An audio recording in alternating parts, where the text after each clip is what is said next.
સાસરે જઈને રાજ, અને ઈ પણ રાણીની જેમ.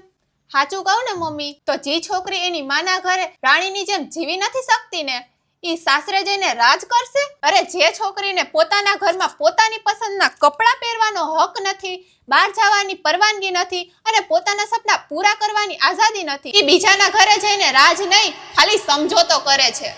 અને આમ પણ મમ્મી, મેં તો તમને ક્યારેય નહીં જોયા કે તમે તમારી ફ્રેન્ડ સાથે ટ્રીપમાં ગયા હોય, કે તમારી પસંદના કપડાં પહેરતા, કે તમારી પસંદનું ખાતા. શું તમે રાણીની જેમ રાજ કરી શક્યા? મમ્મી, આ તો એક પડદો છે જે છોકરીઓનું મોઢું બંધ કરાવવા માટે એની સામે લગાવવામાં આવે છે કે સાસરે જઈને રાણીની જેમ રાજ કરજે. અરે મમ્મી, મારે જે ફ્રીડમ જોઈએ છે ને એ ખાલી તમે જ આપી શકો છો, અને જે ફ્રીડમ તમે નથી આપી શકતા એ હું બીજા પાસે કેમ એક્સપેક્ટ કરું? મમ્મી, મારે રાણી નથી બનવું, મારે ખાલી માણસની જેમ જીવવું છે, કેમ કે કાલે હું ક્યાંય જાઉં તો ડરીને નહીં પણ મજબૂત બનીને મારી વાત કહી શકું. મમ્મી, સાસરે જઈને દીકરી રાણી નથી બનતી, જો એ રાણી બને ને તો એની માના ઘરે બને છે.